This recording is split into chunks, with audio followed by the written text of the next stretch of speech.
నమస్తే, నేను మీ వాస లక్ష్మణ. తెలంగాణ ప్రభుత్వం అంటే రేవంత్ రెడ్డి సర్కారు ప్రజాపాలన అంటూ మన ముందుకు వస్తుంది. అసలు ఈ ప్రజాపాలన ప్రజల కోసమేనా అనేది కొద్దిగా మాట్లాడుకుందాం ఇట్లారా. ఎందుకంటే తెలంగాణ వచ్చిన తర్వాత మాజీ ముఖ్యమంత్రి, అప్పటి ముఖ్యమంత్రి కల్వకుంట్ల చంద్రశేఖరరావు గారి నియంత పాలన వల్ల విసిగిపోయిన ప్రజలు కేసీఆర్ను ఓడించాలని కాంగ్రెస్కు ఓటేసిండ్రు, అంతేగాని కాంగ్రెస్ను గెలిపించాలని కాదు. కాబట్టి తెలంగాణ ప్రజల సంక్షేమమే మన ముఖ్యం. అక్కడ ఏ ప్రభుత్వం ఉన్నా తప్పు చేసినప్పుడు నిలదీయాల్సిందే. ఇలా రేవంత్ రెడ్డి సర్కారు తెలంగాణ ప్రజలకు మేలు చేయాలనుకుంటే, సంక్షేమమే చూడాలనుకుంటే ప్రజాపాలన దరఖాస్తుల స్వీకరణ అవసరమే లేదు. ఎందుకంటే ఆధార్ కార్డుతో అన్నీ అనుసంధానమే. అదే కాకుండా తెలంగాణ వచ్చిన తర్వాత కల్వకుంట్ల చంద్రశేఖరరావు గారు సకల సర్వే అని సకల ఆ సర్వే అన్ని సర్వేలు చేయించిండు. అన్ని లెక్కలు కూడా సెక్రటరియట్లో ఉంటాయి, సీఎంఓలో ఉంటాయి. అవి కూడా రేవంత్ రెడ్డి గారు చూసుకొని ప్రజలకు ఏం చేయాలో చేయొచ్చు.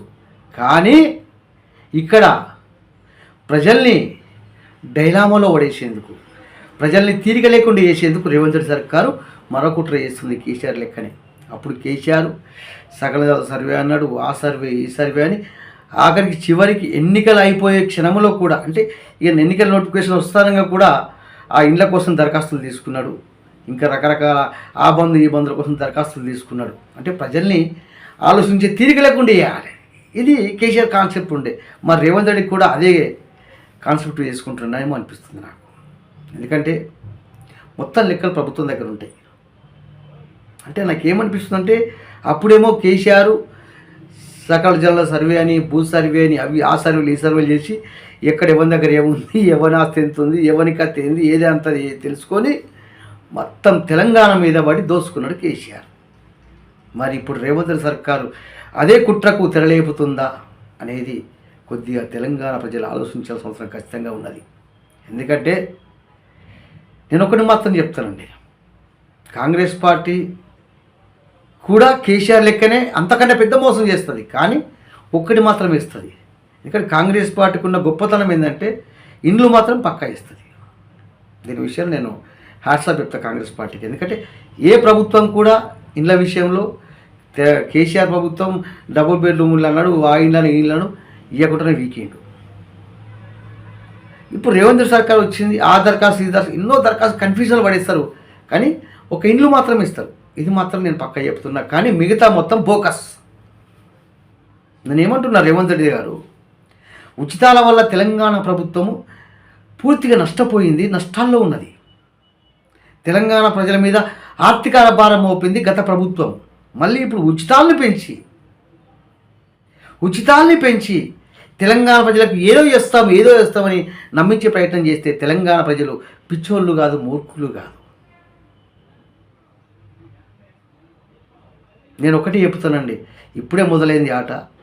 నేను పక్కా చెప్తున్నా, ఈ ప్రజాపాలన వల్ల ప్రజలకు ఒరిగింది ఏమీ లేదు. ప్రజలకు తీరిక లేకుండా వేయాలి. ఆ దరఖాస్తు, ఈ జిరాక్స్ తీసుకురాపో, ఆ జిరాక్స్ తీసుకురాపో, అది ఇదని ఆ జిరాక్స్లు తీసుకొచ్చేసరికి సమయం గడిచిపోతుంది.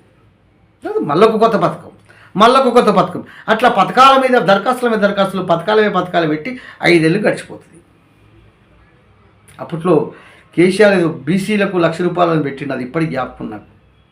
పాపం వాళ్ళు ఆ కులపోళ్ళు, ఈ కులపోళ్ళు దరఖాస్తులు పెట్టి కొన్ని కోట్లు జమినే ప్రభుత్వానికి ఇచ్చింది లేదు, పీకింది లేదు, అంతంత పెద్ద మాత్రమే. కాబట్టి రేవంత్ రెడ్డి సర్కార్కి ఏం చెప్తున్నానంటే, రేవంత్ రెడ్డి గారు ఒకటి మాత్రం చెప్తున్నానండి, మీరు ఫైట్ చేసేళ్ళు మేము స్వాగతించాల్సిందే కూడా. ఎందుకంటే ఒక నియంత పాలన అంతమొందించేందుకు మీరు మాకు ఆయుధమైండ్రు, మీరు మాకు అస్త్రమైండ్రు. కాబట్టి మీరు తెలంగాణ ప్రజల సంక్షేమం చూడాలనుకుంటే ఈ ప్రజాపాలన దరఖాస్తులు అవసరం లేదండి. మొత్తం రికార్డు మీ దగ్గర ఉంటుంది. ఆధార్ కార్డుతో అన్నీ అనుసంధానమై. అసలు వాస్తవం చెప్పాలంటే ఏ ప్రభుత్వానికి కానీ ఒక వ్యక్తిగత ఆధారాలు తీసుకునేటువంటి రైట్స్ లేవు. ఇప్పుడు ప్రజాపాలన అంటూ ఆధార్ కార్డు, రేషన్ కార్డు, ఆ కార్డు, ఈ కార్డు, అది ఇది ఇక ప్రజల్ని తిరగలేకుండా చేసి జిరాక్సులు, ఆ ఖర్చులు, ఈ ఖర్చులు అన్నీ వేసి ఇక ఏది చూడాలి. ముందు మాట్లాడుకుందాం.